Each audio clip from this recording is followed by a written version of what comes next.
Assalamualaikum warahmatullahi wabarakatuh. Halo Sobat Misteri Senyum Cekam. Bagaimana kabar Anda hari ini? Mudah-mudahan sehat dan tak kurang suatu apa, dan selalu dalam lindungan Allah Subhanahu wa Ta'ala tentunya. Amin. Amin ya Robbal Alamin. Jumpa kembali bersama kami, channel yang setiap hari selalu menyuguhkan cerita-cerita misteri yang menarik untuk Anda simak. Dan kesempatan kali ini kami akan berbagi sebuah kisah nyata misteri yang berjudul Gara-gara mengambil telur sesajen. Namaku Radit. Ini adalah cerita tentang pengalamanku ketika kerasukan setelah memakan sesajen yang aku alami saat aku bekerja. Kejadiannya sudah cukup lama saat aku bekerja sebagai seorang karyawan pabrik. Dan di pabrik tempatku bekerja berada di daerah Kiara Condong, dan saat itu adalah hari Kamis. Aku masuk kerja pada jam 15 sore sampai jam 23.00. Kebetulan waktu itu tepat sekali hari Kamis malam Jumat Kliwon, sekitar jam 18 sore, para karyawan beristirahat untuk beribadah sholat maghrib. Setelah sholat, aku nongkrong sebentar dengan teman-teman di depan pabrik. Dan ketika kami sedang asik mengobrol, tiba-tiba datang seorang perempuan masuk ke dalam pabrik. Aku kenal dengan wanita itu. Dia adalah bibi di bagian kantin, dan kemudian bibi itu lewat dengan sebuah piring yang terbuat dari rotan. Di piring rotan itu terdapat sebuah kelapa muda, 3 buah telur ayam, dan kemenyan yang dibakar. Asap kemenyan itu tercium olehku dan sangat menyengat.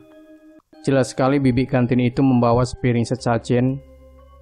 Aku baru ingat hari ini adalah malam Jumat, dan kalau tidak salah malam Jumat Kliwon. Kemudian bibi itu sudah biasa membawa sesajen setiap malam Jumat, dan hal itu katanya merupakan perintah langsung dari atasannya. Hal itu sudah umum untuk para pegawai pabrik di sini. Percaya di pabrik ini ada penunggunya. Aku sih percaya tidak percaya, karena sejauh ini memang banyak cerita hantu yang beredar di pabrik ini. Namun aku belum pernah mengalaminya sendiri. Kami memandangi bibi itu yang berjalan masuk ke dalam pabrik, sampai akhirnya dia menghilang dari pandangan kami. Dan tiba-tiba temanku berkata, "Kalau berani ikutin itu si bibi, lumayan tahu, ada telur 3 biji. Hehehe." Entah kenapa tantangan dari temanku itu langsung aku terima. Memang saat itu aku sedang lapar, tapi bukan karena rasa lapar yang membuat aku tertarik untuk menerima tantangan itu, melainkan pada dasarnya aku adalah orang yang usil dan jahil. Jadi ketika dipancing sedikit, aku langsung bersemangat. Lalu aku berlari masuk ke pabrik mengejar bibi kantin itu. Setelah sosok bibi itu sudah terlihat, aku berjalan mengikutinya dari belakang. Bibi itu berjalan menuju ke arah belakang pabrik.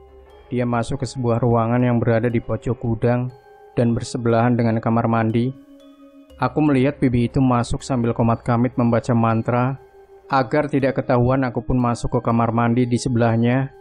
Sesudah bibi itu pergi, aku masuk ke ruangan tempat sesajen itu disimpan. Ruangan itu sudah dipenuhi dengan asap kemenyan. Aku lalu masuk mengambil telur itu. Tapi ada yang aneh. Tanganku terasa berat sekali saat mengambilnya. Setelah itu aku langsung pergi ke dapur untuk merebus telur.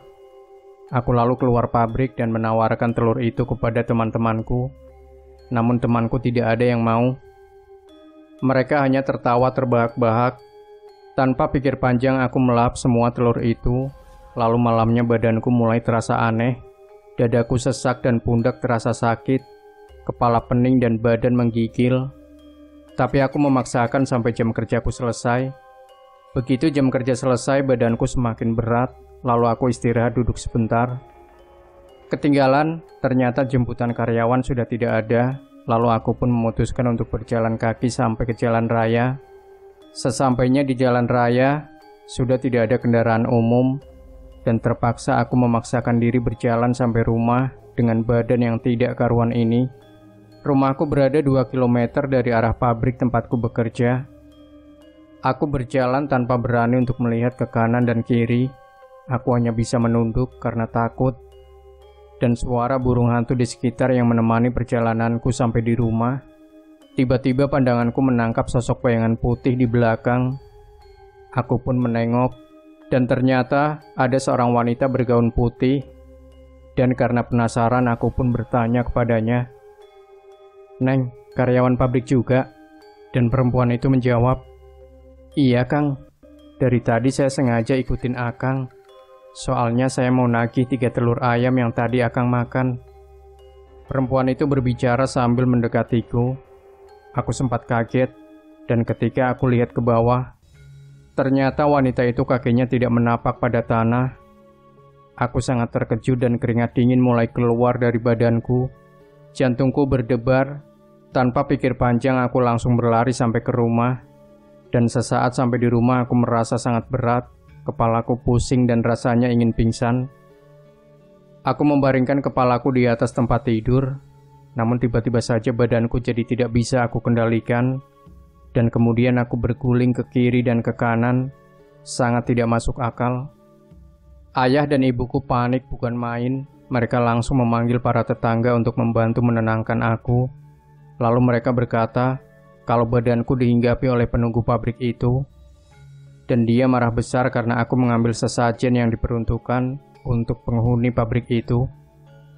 Malam itu ternyata aku kerasukan oleh penunggu pabrik itu yang berkata dia tidak akan memaafkan perbuatanku, terkecuali aku mengganti sesajen. Dan katanya penunggu pabrik itu berkata, aku harus membawakan sesajen setiap Kamis sore. Setelah itu penunggu pabrik itu langsung keluar dari tubuhku. Ketika sudah sehat, lalu aku berbagi cerita kepada bibi di kantin tentang pengalaman yang aku alami kemarin. Lalu bibi kantin itu sepertinya kasihan kepadaku, namun dia juga menyayangkan apa yang aku lakukan, dan dia tidak bisa membantu apa-apa. Setelah itu setiap Kamis sore, aku mulai membawakan sesajen untuk penunggu pabrik yang ada di sana. Dan hal itu terus aku lakukan, sampai akhirnya aku pun memutuskan untuk berhenti bekerja di sana.